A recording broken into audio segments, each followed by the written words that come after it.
بسم اللہ الرحمن الرحیم۔ السلام علیکم۔ فرعون کی قوم پر کون سا عذاب آیا؟ ناظرین گرامی، اللہ تعالیٰ نے فرعون اور اس کی قوم کو نافرمانی، تکبر، شرک اور حد سے گزر جانے کی وجہ سے رہتی دنیا تک کے لیے کفر و سرکشی کرنے والوں کا سرغنہ بنا دیا کہ ایسے لوگ ہر دور میں اور ہر جگہ انہی کے نقش قدم پر چلتے رہیں گے، کفر و شرک اور گناہوں کا ارتکاب کر کے جہنم کے حقدار بنیں گے، اور قیامت کے دن ان کا کوئی مددگار نہیں ہوگا بلکہ ذلت و رسوائی کے ساتھ جہنم میں ڈال دیے جائیں گے۔ آگے فرمایا کہ ہم نے اس دنیا میں ان پر لعنت بھیج دی اور اپنی رحمت سے دور کر دیا، اور آخرت میں بھی وہ ہماری ہر خیر و رحمت سے دور کر دیے جائیں گے، اور عذاب نار کے ذریعے سے ان کے چہرے بگاڑ دیے جائیں گے۔ سیدنا موسیٰ علیہ السلام نے فرعون اور اس کی حد سے بڑھتی ہوئی سرکشی دیکھی، سو اپنے رب سے یوں دعا مانگی جسے قرآن کریم کی سورہ یونس میں بیان کیا گیا ہے، اور موسیٰ علیہ السلام نے کہا، اے ہمارے رب،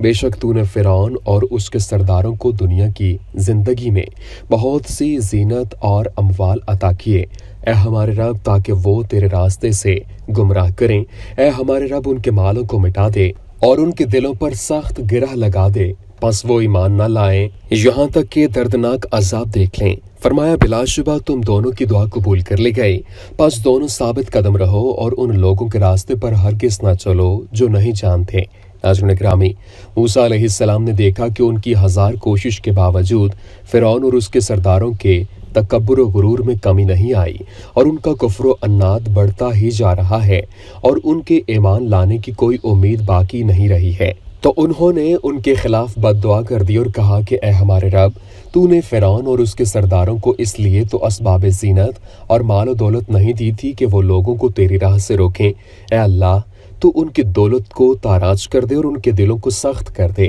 تاکہ اب وہ اسلام لانے کا سوچیں بھی نہ، یہاں تک کہ تیرا سخت عذاب انہیں آ دبوچے۔ اللہ تعالیٰ نے موسیٰ علیہ السلام سے کہا کہ میں نے تمہاری دعا قبول کر لی، تم دونوں حق پر قائم رہنا اور جلدی نہ کرو، جب اللہ کا مقرر کردہ وقت آ جائے گا تو عذاب آ ہی جائے گا۔ جلد بازی سے کام لینا اور اللہ کے وعدے کا یقین نہ کرنا نادانوں کا طریقہ ہے۔ ناظرین گرامی، سورہ شعراء میں ارشاد ربانی ہے، اور ہم نے موسیٰ کی طرف وحی کی کہ میرے بندوں کو رات کو لے چل، یقیناً تمہارا پیچھا کیا جائے گا۔ تو فرعون نے شہروں میں اکٹھا کرنے کے لیے بھیج دیے کہ بے شک یہ لوگ تو ایک تھوڑی سی جماعت ہیں، اور بلا شبہ یہ ہمیں یقیناً غصہ دلانے والے ہیں، اور بے شک ہم یقیناً سب چوکنے رہنے والے ہیں۔ جب فرعون اور اس کی قوم دعوت توحید نہ مانی تو اللہ تعالیٰ نے موسیٰ علیہ السلام کو حکم دیا کہ وہ بنی اسرائیل کو لے کر رات کے وقت خشکی کی بجائے سمندر کی طرف چل پڑیں، اور انہیں بتا دیا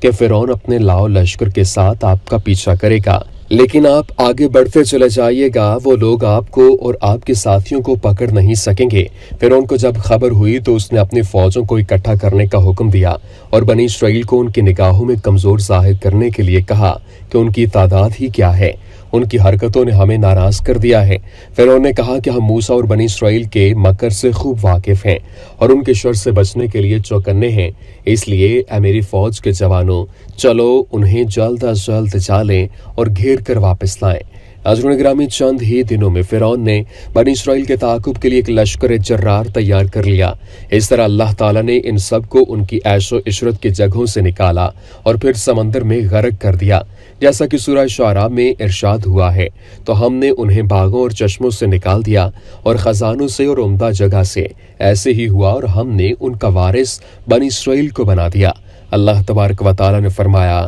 کہ ہم نے انہیں کشاں کشاں سرزمین مصر، اس کے باغات، نہروں، خزانوں اور عیش کی جگہوں سے دور کر کے موسیٰ علیہ السلام کے پیچھے لگا دیا۔ اس طرح ہم نے انہیں ان کے گھروں، املاک، جائیدادوں سے آگ کر دیا اور بنی اسرائیل کو ان تمام چیزوں کا وارث بنا دیا۔ قرآن مجید میں لشکر فرعون کے نکلنے اور موسیٰ علیہ السلام اور بنی اسرائیل کا پیچھا کرنے کی تفصیلات کو سورہ شعراء میں یوں بیان کیا گیا ہے، تو انہوں نے سورج نکلتے ان کا پیچھا کیا، پھر جب دونوں جماعتوں نے ایک دوسرے کو دیکھا تو موسیٰ علیہ السلام کے ساتھیوں نے کہا، بے شک ہم یقیناً پکڑے جانے والے ہیں، کہا ہرگز نہیں، بے شک میرے ساتھ میرا رب ہے، وہ مجھے ضرور راستہ بتائے گا۔ فرعون اور اس کی فوج کے لوگوں نے طلوع آفتاب کے وقت موسیٰ علیہ السلام اور بنی اسرائیل کا پیچھا کیا، اور جب دونوں گروہوں نے ایک دوسرے کو دیکھا تو موسیٰ علیہ السلام کے ساتھی مارے ڈر کے کہنے لگے کہ اب تو ہم پکڑ لیے گئے، جس پر موسیٰ علیہ السلام نے پورے یقین اور ایمان کے ساتھ کہا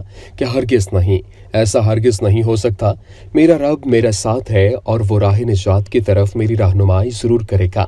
ناظرین گرامی، سورہ شعراء میں ارشاد ربانی ہے تو ہم نے موسیٰ کی طرف وحی کی کہ اپنی لاٹھی سمندر پر مار، پس وہ پھٹ گیا تو ہر ٹکڑا بہت بڑے پہاڑ کی طرح ہو گیا، اور وہیں ہم دوسروں کو قریب لے آئے اور ہم نے موسیٰ کو اور جو اس کے ساتھ تھے سب کو بچا لیا، پھر دوسروں کو ڈبو دیا۔ اللہ تعالیٰ نے موسیٰ علیہ السلام کو بذریعہ وحی حکم دیا کہ آپ اپنی لاٹھی سمندر کے پانی پر ماریے۔ انہوں نے ایسا ہی کیا اور پانی اونچے پہاڑ کی طرح دونوں کناروں پر کھڑا ہو گیا۔ اللہ تعالیٰ آہستہ آہستہ فرعون اور اس کے فوجیوں کو سمندر کے قریب لاتا گیا۔ موسیٰ علیہ السلام اور ان کے ساتھی سمندر میں بنے راستوں سے گزر کر دوسری طرف چلے گئے تو فرعون نے بھی اپنی فوج کے ساتھ انہی راستوں سے گزرنا چاہا، اور جب وہ بیچ سمندر میں پہنچا تو اللہ تعالیٰ نے پہاڑ کی طرح کھڑے پانی کو ان پر لوٹا دیا اور وہ سب کے سب ڈوب گئے اور رہتی دنیا تک کے لیے نشان عبرت بن گئے۔ ناظرین گرامی، سیدنا عبداللہ ابن عباس رضی اللہ تعالیٰ عنہ بیان کرتے ہیں کہ جب نبی کریم صلی اللہ علیہ وآلہ وسلم ہجرت کر کے مدینہ منورہ تشریف لائے تو آپ صلی اللہ علیہ وآلہ وسلم نے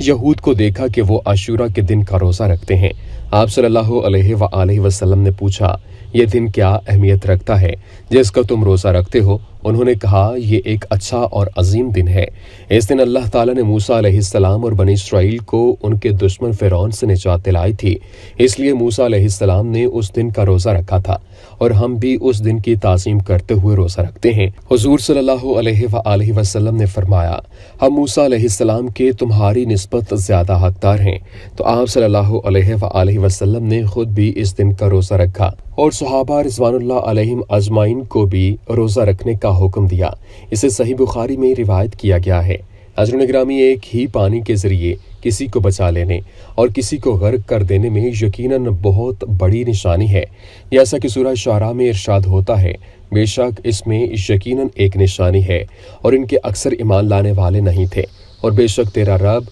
یقیناً وہی سب پر غالب بے حد رحم والا ہے۔ اللہ تعالیٰ نے فرمایا کہ موسیٰ اور فرعون کا یہ واقعہ بہت ہی عبرت انگیز ہے اور اللہ کی عظیم قدرتوں کی دلیل ہے۔ نیز فرمایا کہ فرعونیوں میں سے چند ہی ایمان لائے ہیں، باقی سب فرعون ہی کی پیروی کرتے رہے، یہاں تک کہ غرقیاب ہو گئے۔